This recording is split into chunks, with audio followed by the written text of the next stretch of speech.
little bit of time. So the main thing, the way I like to look at fractions is like, let's talk about a fraction. Let's talk about how to get rid of fractions. So like 8 divided by 4, I can get rid of that, right? Because I can divide the 4 into the 8, right? So that becomes a 2. Now, another way we can get rid of this fraction is, or another, like you could say, so therefore you can get rid of fractions by dividing, right? Well, what about if I had like 8 divided by 8? Now 8 divided by 8, I can get rid of that. Like you can see, like something divided by itself is 1, right?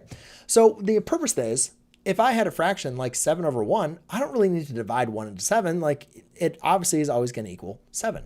So the point that I want to kind of bring to you is, if you want to get rid of a fraction, if you want to get rid of something in the denominator, you can easily just divide it into it if it's possible.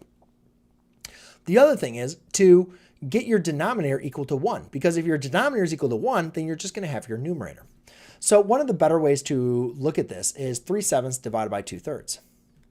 Right? Now, again, I don't really know how to divide fractions. Like that's conceptually, that's kind of a pretty confusing concept to think about, right?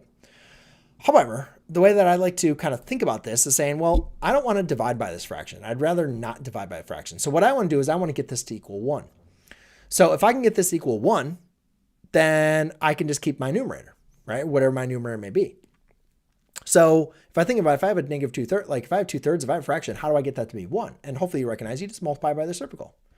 Now, whatever you do in your fraction, whatever you do in the denominator, you have to do in the numerator, right? Because if I have,